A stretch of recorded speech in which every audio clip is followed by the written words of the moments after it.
2020년 보육사업 안내 교육. 네, 이번에는 보육교 직원의 자격과 관리 그리고 보수교육에 대해서 알아보도록 하겠습니다.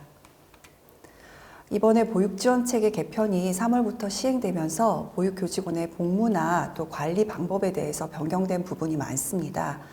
첫 번째로는 유치원 기간제 교사의 경력 인정 부분이 바뀌었습니다. 기존에는 원장의 자격 기준 중 보육 등 아동 복지 업무 경력으로 인정하는 경력 중에 이제 유치원에서 근무한 경력 중에서는 기간제 교사로 근무한 경력은 제외가 됐었습니다. 그런데 작년 말 인권위원회에서 유치원 기간제 교사 경력을 인정해 주도록 하라는 권고사항이 있으면서 올해부터는 기간제 교사로 유치원에서 근무한 게 있으면은 그거는 경력을 인정해 주겠다는 내용으로 바뀌었고요. 다만 유치원에서 강사나 명예교사로 근무한 경력은 인정되지는 않습니다. 다음입니다. 경력 인정 기준이 개선됐습니다. 예전에 그 시간제로 근무한 교사, 특히 4시간 보조교사로 근무한 경력은 이제 한 달의 근무 시간을 209시간으로 산정해서 한 달을 꼬박 근무했어도 이제 0.5의 근무 경력으로 인정되지 않는 부분이 있었습니다. 그런데 4시간 근무한 보조교사는 8시간에 비례해서 4시간 실근무 경력으로 비례했고요. 또 연장보육교사도 4시간 근무함에 따라서 0.5일로 근무하는 걸로 바뀌었습니다. 즉 근무한 시간에 비례해서 모든 경력을 반영을 하되 다만 야간 연장보육교사는 6시간 이상 근무하면 하루로 8시간 근무한 걸로 인정을 해주는 걸로 변경이 되었습니다. 예, 다음은 묻고 답하기입니다. 4시간 근무하는 연장보육 전담교사나 또 6시간 이상 근무하시는 야간 연장 보육교사의 근무 시간 경력은 어떻게 산정이 되는지에 대해서 질의가 있는데요. 아까 설명드린 대로 실근무 시간에 비례해서 반영이 됩니다. 4시간 근무하시면 하루 중 0.5일, 또 6시간 이상 근무한 야간 연장 보육교사는 하루로 근무하시는 걸로 산정이 되게 됩니다. 다음입니다. 겸임 제한 규정이 바뀌었습니다. 예전에는 시행규칙과 또 보육사업 안내 지침에 따라서 모든 보육교직원은 전임의 의무를 부여해서 다른 업무를 겸임할 수 없도록 했습니다. 하지만 연장보육교사 제도가 들어오면서 보조교사는 연장보육교사를 겸임할 수 있고 또 야간 연장보육교사도 연장보육교사로 겸임할 수 있도록 겸임 규정이 바뀌었습니다. 이럴 때 원장이나 대표자도 연장보육 전담교사로 겸임이 가능한지에 대한 문의가 많은데요. 요거는 불가능합니다. 다만 교사 겸직 원장은 겸임이 가능합니다. 네, 다음은 보육교사 자격이 있는 사무원이나 조리원 등이 연장보육 전담교사로 근무할 수 있는지에 대해서 문의가 있는데요. 요거는 불가능하도록 저희가 안내를 하고 있습니다. 보육교사 자격증이 있더라도 사무원이나 조리원은 하시는 업무 자체가 다르고 직종 자체가 다릅니다. 그래서 겸임은 불가능하고요. 또 한 어린이집에서 사무원, 조리원이나 또 연장보육교사를 같이 겸임할 경우에는 근무 시간 구분이 명확치가 않아서 연장보육에 집중할 수 없을 경우가 대부분이어서 저희는 이 직종에 대해서는 겸임을 제한하도록 하고 있습니다. 다음은 육아기 단축 근무에 대한 규정을 신설을 했습니다. 대부분의 보육교사가 아이를 키우고 있는 분들이 많아서 육아기 단축 근무를 사용할 수 있는지에 대해서 질의가 많습니다. 그래서 저희는 육아기 단축 근무를 적극적으로 사용할 수 있도록 하되 보육 공백에 대해서는 교사대 아동 비율을 준수할 수 있는 범위 내에서 어린이집 상황에 맞게 기존의 교사 인력을 활용할 수 있도록 개선을 했습니다. 여기서 기존의 인력이라고 하면 다른 반 담임교사나 보조교사 그리고 연장보육 전담교사 등을 활용하실 수 있다는 말씀을 드립니다. 묻고 답하기를 보시면 기본보육 담임교사가 2시간 육아기 단축 근무를 사용해야 될 때 심중시에 별도로 대체 인력을 신규로 채용해야 되는지에 대해서 질문이 있습니다. 요거는 아까 말씀드린 것처럼 연장보육교사를 활용을 하셔도 되고 또 보조교사나 다른 인력을 활용해서 배치를 하시면 되고요. 교사대 아동 비율을 준수할 수 있는 범위 내에서 인력을 배치하시면 자유롭게 사용하실 수 있습니다. 다음은 대체교사 지원 사업을 개선을 했습니다. 그전에는 대체교사는 육아종에서 지원하는 대체교사만 사용할 수 있도록 했는데요. 올해부터는 지자체나 또 어린이집에서 직접 채용한 대체교사가 어린이집에 지원될 수 있도록 하는 방법으로 바뀌었습니다.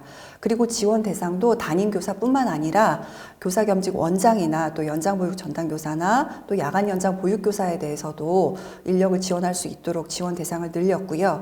그리고 사업 관리에서 보시면 기존에 유가종에 채용된 대체교사는 무기계약직 전환이 잘 안 되는 부분이 있었고 기준이 명확하지 않은 부분이 있었는데 올해는 명확히 해서 무기계약직 전환으로 가능하다라는 규정을 신설을 했고요. 그리고 어린이집이나 또 지자체에서 채용하는 대체교사 인력 풀에 대해서 관리할 수 있는 관리 방법에 대해서 지침에 명시를 했습니다. 묻고 답하기를 보시면 대체교사 담임교사 지원비는 얼마를 받을 수 있냐 이런 질문이 많은데요. 담임교사 8시간에 대해서 지원을 하셨으면 24만 원이고요. 물론 여기는 6시간 이상 근무하는 야간 연장 보육교사도 근무를 하시면 24만 원이 지원됩니다. 그런데 연장보육 전담교사는 4시간만 지원을 하게 되니까 그거에 해당되는 12만 원의 수당이 지급될 수 있습니다. 다음은 보조교사 지원 제외 기준을 변경을 했는데요. 요거는 보조교사가 연장보육 전담교사와 겸임을 할 수 있게 되면서 지원 제외 대상 기준을 맞춘 부분이 있습니다. 지원 제외 기준을 보면 이전에는 행정처분이나 보조금 반환, 운영정지, 과징금, 과태료 이런 행정처분을 받으면 보조교사 지원 대상에서 제외됐는데 바뀐 기준을 보면 운영 정지 중인 어린이집이 아니면 다 보조교사를 지원받으실 수 있습니다.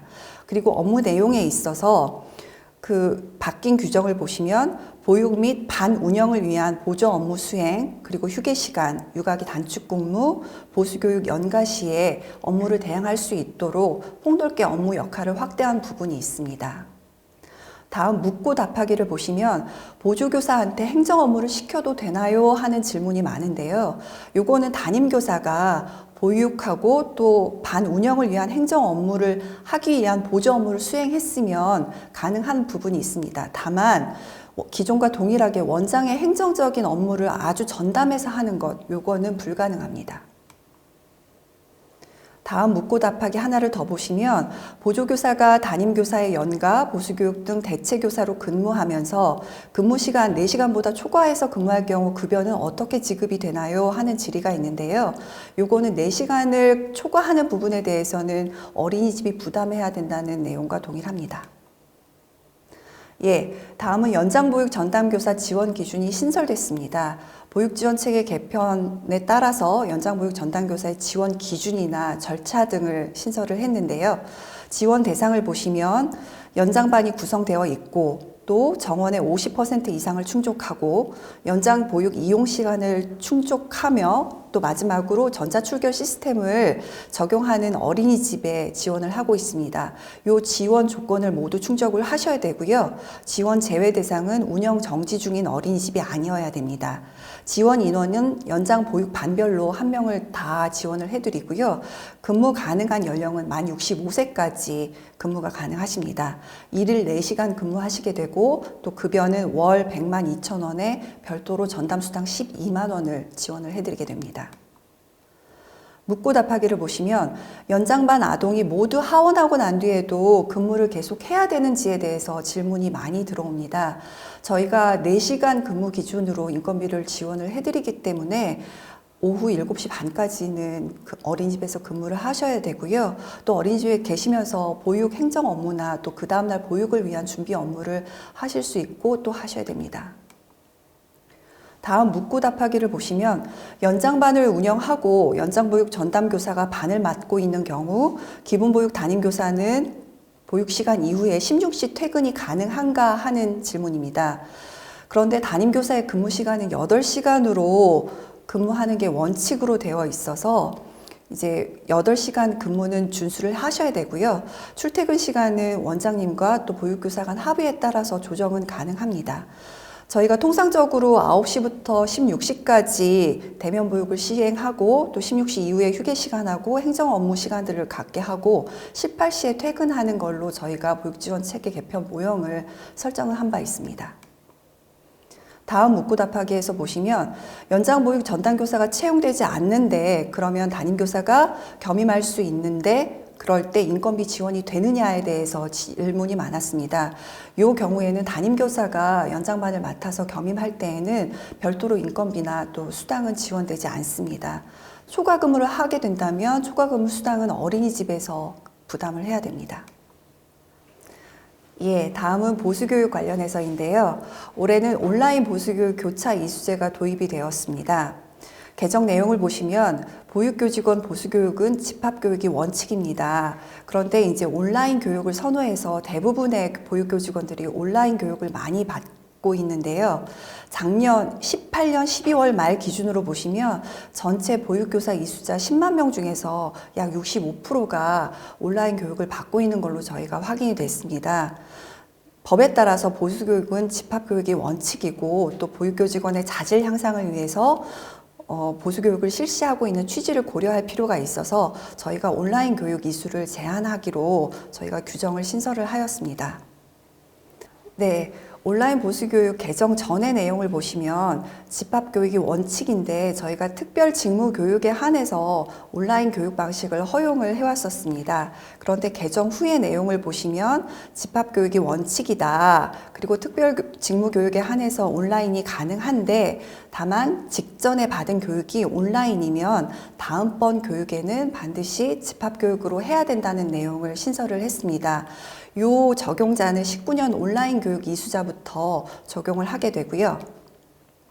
다음 묻고 답하기를 보시면 20년 교차 이수제 도입에 따른 적용 대상은 있습니다. 여기는 아까 말씀드린 것처럼 19년도 온라인 교육 이수자부터 적용이 됩니다. 도입 시기는 20년 2월 중에 매뉴얼을 마련해서 저희가 각 지자체에 통보할 예정이고요. 그리고 시스템 보완 과정을 거친 후에 3월부터 본격적으로 도입할 예정입니다. 다음은 어린이집 장기 미종사자 교육에 관해서인데요.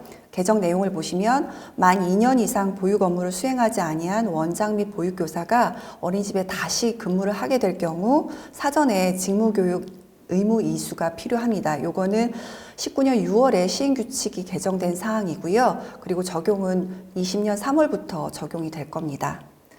개정 내용을 보시면 대상은 원장 보육교사로서 만 2년 이상 보육 업무를 수행하지 아니하다가 다시 보육 업무를 수행하려는 사람입니다. 이수 시기는 다시 보육 업무 수행하기 전까지 이수를 해야 되고 20년 3월부터 적용을 하게 되고요. 그리고 교육 시간은 40시간입니다. 비용은 시도지사가 정하는 바에 따라서 교육기관에 납부를 해야 되고 그리고 기관은 시도지사가 지정 위탁한 기관에서 교육을 받으시면 됩니다. 예, 요 장기 미종사자 교육 관련해서 개정 후의 내용을 보시면 2월 말까지 관할 지역 교육 수요를 파악하는데 거기에 장기 미종사자 교육까지 같이 포함한다는 내용을 추가로 넣습니다. 그리고 보수교육 실시 위탁을 보시면 위탁계약 기간은 차기 보수교육 위탁기간 시작일까지 설정 가능하고 여건에 따라서 심의를 거쳐 3년 이내로 위탁계약 기간을 정할 수 있다라고 저희가 명시를 했습니다. 보수교육은 집합교육이 원칙입니다. 그리고 그 취지를 고려해서 온라인 교육의 이수를 제한할 수 있도록 그리고 집합교육으로 유도할 수 있도록 운영을 해주시기 바랍니다. 묻고 답하기 보시면 3월부터 추진 중인 보육지원체계 개편에서 장기 미종사자 교육 인정 방안은 뭐냐라는 질의가 있는데요. 20년 2월부터 한국보육진흥원 또는 권역별 위탁기관에서 개설한 장기 미종사자 직무교육 과정을 이수하거나 3월 취업 전이라면 또 어린이집 유치원에서 근무한 경력이 있으면 교육을 대체하여 가능합니다. 다만 장기 미종사자 의무교육 시행 규칙은 3월 시행에 따라서 2월까지 채용된 사람에 대해서만 적용하는 부분은 있습니다. 네, 지금까지 보육교직원의 자격 및 관리 그리고 보수교육에 대해서 알아보았습니다.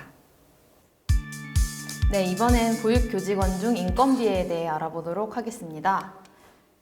네, 변경된 내용은 먼저 근무 시기, 계속 근무 여부 및 동일 어린이집 여부에 따른 호봉 인정상의 차등이 해소됩니다.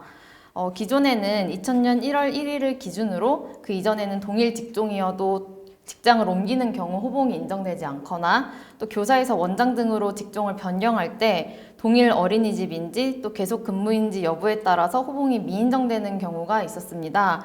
이러한 것을 해소하여 시기와 무관하게 또 동일 어린이집에 근무하고 있는지의 여부와 무관하게 직종별 자격을 가지고 근무한 경력을 모두 호봉으로 인정합니다. 단 관리되고 있는 경력에 한합니다. 또 두 번째로는 2000년 1월 1일 이전까지는 이제 사무원이나 운전원으로 근무한 경력, 또 공무원으로 근무한 경력 일부가 어린이집 호봉으로 인정되는 경우가 있었습니다. 그런데 이제 2000년 1월 1일 이후로 신규로 책정할 때에는 기존에 인정되고 있지 않던 사무원, 공무원 등의 경력은 새롭게 인정할 수 없습니다. 기존 인정하고 있던 경력은 그대로 인정하지만 새롭게 인정될 수는 없다는 점이 추가되었습니다. 그리고 마지막으로 저희가 유치원 기간제 교사의 경우 호봉을 50%만 인정을 했었는데요. 이제는 유치원 교원 자격을 가지고 근무를 했다면 100%를 호봉으로 인정합니다. 네, 이렇게 변경된 내용을 화면으로 확인할 수 있습니다. 묻고 답하기. 언제부터 변경된 호봉 기준이 적용되나요? 2020년 1월 1일을 기준으로 적용하되 호봉 재확정에 소요되는 시간을 고려하여 2월 호봉분부터 변경된 기준을 적용한 호봉을 지급합니다. 적용 대상은 어떻게 되나요? 신규자와 기존 근무자 모두를 적용 대상으로 합니다. 직종별 자격이 없는 자에 대한 호봉 인정 기준은 어떻게 바뀌나요? 기존의 호봉으로 인정되고 있던 경력은 계속 인정하되 2020년 1월 1일 이후에는 사무원, 공무원 등으로 근무한 경력을 새롭게 호봉으로 인정할 수 없습니다. 네, 담임교사 지원비에 대해 말씀드리겠습니다. 먼저 표현이 변경되었습니다. 기존의 교사 근무 환경 개선비였던 것이 영아반, 장애아반 담임교사에게 지급하는 처우 개선비라는 성격을 분명하게 하기 위하여 담임교사 지원비라는 명칭으로 변경되었습니다. 다음으로 단가가 변경되었습니다. 일단 기존에 지급되던 기본반 담임교사들에게는 월 22만 원에서 24만 원으로 단가가 인상되었고요. 연장보육 전담교사 수당이 신설되면서 여기에는 12만 원의 단가가 책정되었습니다. 그런데 저희가 이제 8시간 근무를 기준으로 해서 월 15일 이상 근무를 하면 24만 원을 주고 4시간 기준으로 월 15일 이상 근무를 할 경우 12만 원이 지급이 되는데요. 8시간 근무 일수와 4시간 근무 일수를 합쳐서 15일이 되는 경우가 있습니다. 그 경우에는 12만 원으로 지급을 하시면 됩니다. 그리고 마지막으로 저희의 지급 대상이 확대가 되었습니다. 방금 말씀드렸다시피 연장보육 전담교사 그리고 연장보육 전담교사의 대체교사에게 지원이 가능하고요. 또 신학기 3, 4월에 한하여 어린이집에 유휴 인력으로 파견된 대체교사에게도 담임교사 지원비가 지급 가능합니다. 네, 변경된 내용 이렇게 보실 수 있으시고요. 묻고 답하기. 5월 이후 파견된 유휴인력 대체교사에게 수당을 지급할 수 있나요? 지급할 수 없습니다. 담임교사 지원비는 담임 업무를 수행한 경우 지급하는 것이 원칙으로 신학기 특성을 반영하여 3, 4월에 한하여 유휴인력 대체교사에게도 수당을 지원하는 것입니다. 기본반 담임교사 대체로 13일 근무하고 연장보육 전담교사 대체로 2일 근무한 경우 수당을 지급할 수 있나요? 네, 평일 4시간 기준으로 월 15일 이상 근무한 경우에 해당되어 12만 원의 수당을 지급할 수 있습니다. 네, 이상으로 보육교직원의 인건비에 대하여 알아보았습니다.